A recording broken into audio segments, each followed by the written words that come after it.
Hello guys! As the Ukrainian drones destroy more and more of the Russian oil refineries, more and more Russians ask quite logical questions.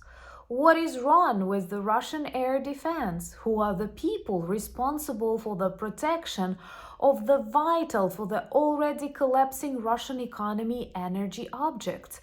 And they don't get any answers.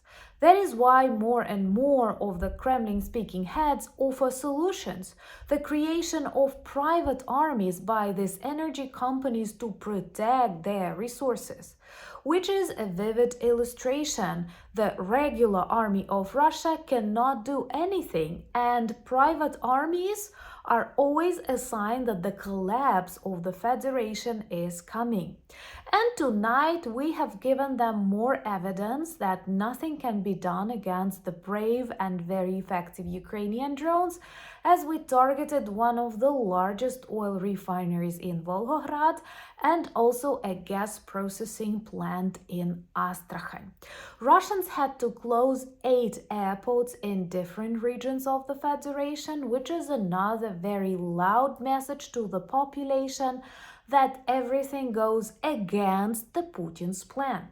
And most importantly, there were also explosions in Moscow and potentially some bad people neutralized, one of whom is the former bodyguard of Yanukovych, that was a fake, totally Russia-funded president of Ukraine that escaped to Russia after the Revolution of Dignity and failed to create a semi-independent state, just like Belarus was annexed by Putin. That was a plan.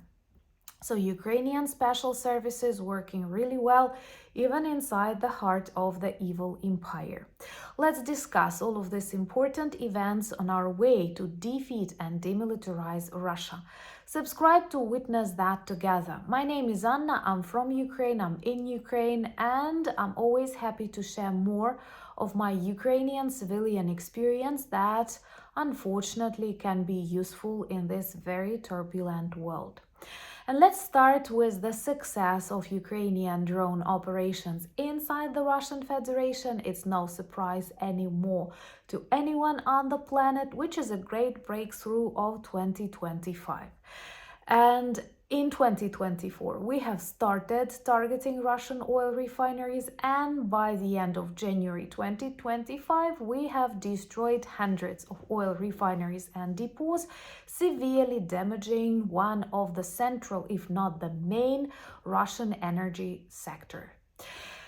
And economy sector, but like energy equals economy in Russia, they don't have anything else to sell. Most importantly, in January alone, there were dozens of oil refineries, and more of Russian propagandists started quarreling. What is wrong? What is happening? Why so many soldiers, so many air defense systems cannot protect this vital for the survival of the Kremlin regime sector? And literally there is nothing they can do, because there are cases when Ukrainian drones visit the objects in dozens, they do the job, it's impossible to stop them. And if Russians will decide to create private armies to protect some of these objects, this will be a start for the collapse of the Russian Federation. Because trust me, if rich people have private armies, it's really difficult to keep everything together. So what happened tonight in Astrakhan? A loud explosion on a gas processing plant. Astrakhan is not that close to Ukraine, and one of those regions that is just getting used to war, that finally returned back to Russia. Another important target neutralized tonight was one of the largest Russian oil refineries in Volgograd. It is really big. It could actually process 14 million tons per year and mainly worked for the Russian military industry. They need a lot of fuel, a lot of petrol, a lot of different oil products for the maintenance of the war machines.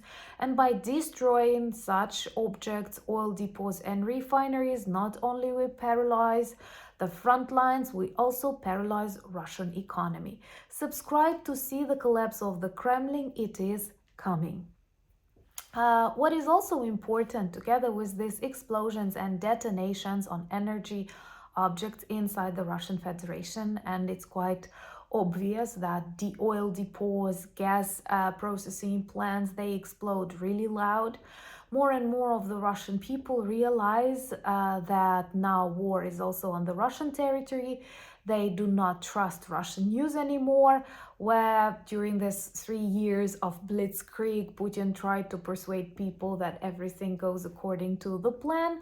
And I always love when they close airports in Russia, because that is a thing that Putin always tries to avoid. You know that like serious business people are traveling across the country by planes, and whenever they have to postpone their trips or to cancel them, when they have to stay at the airports during various air raid alerts and troubles connected with them, they feel very demotivated, softly speaking, and they clearly realize that Putin failed his special military operation in Ukraine, and that is why the special military returned back to Russia, but now it is performed by the inexpensive but super effective Ukrainian drones. And I have made a list of Russian airports that they had to close tonight, and that was in Astrakhan, in Kazan, in Nizhnokamsk, in Saratov, in Ulyanovsk, yes, named after Lenin, in Vladikavkaz, in Grozny, and in Makhachkala. And this is really important because this clearly reminds people that war is bad, gives them the taste of their own medicine, and also demonstrates how unprepared for the defense the Russian Federation turned out. And if you combine that with talks for the need of the private armies, because the regular army failed Russia, and you look at the closed airports, it does shows this very gloomy picture of the Russian reality. And please do not forget the interest rates, the prices, the collapse of the ruble, and rumors everywhere across the Russian streets that they can actually freeze the deposits of ordinary Russians. Ordinary Russians love to describe themselves as small people that can do nothing about politics, and now they will actually fulfill that, the comparison very vividly, and well, that was their choice. Subscribe to demonstrate your solidarity with people who consider themselves strong and act brave.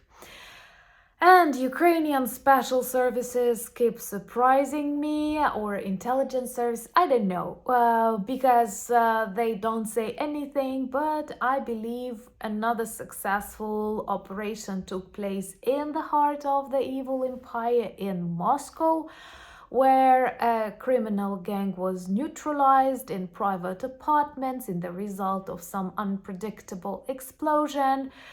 These people were responsible for the brutal combat operations during the Revolution of Dignity on the Russian side, and presumably one of the people were actually the bodyguard of the former fake pro-Russian president Yanukovych, who now lives in Rostov in Russia, or maybe even escaped further, because Rostov is a war zone right now. But this is a reminder that justice will be served, and I'm proud that we are getting better and better with this service of justice, even inside the Russian Federation. That is super important.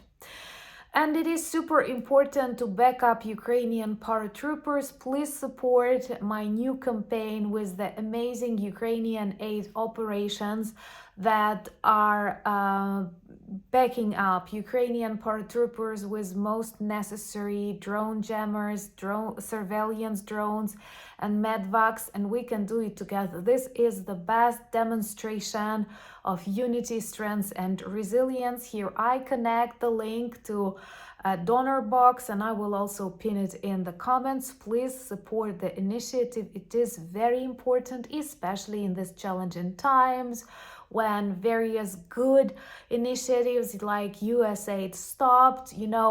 It's not only about some very, like, I don't know, humanitarian, like political things.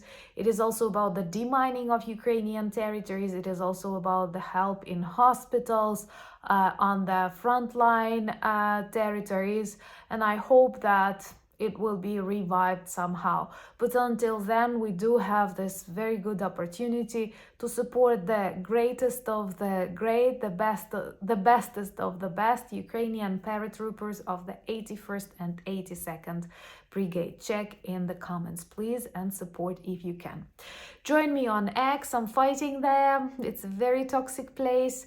Join me on Blue Sky. Our community is growing there. My Instagram, the link is in the description of this video, same as the link to our Discord community and my Threads page. Thank you for buying me coffees, becoming my patrons and sponsors of the channel.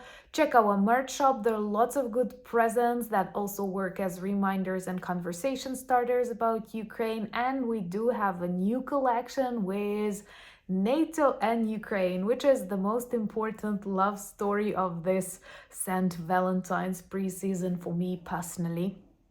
And most importantly, thank you for standing with Ukraine. Let's remain united in this quite turbulent time, but I know we can do it. We will defeat the evil together. Slava Ukraini!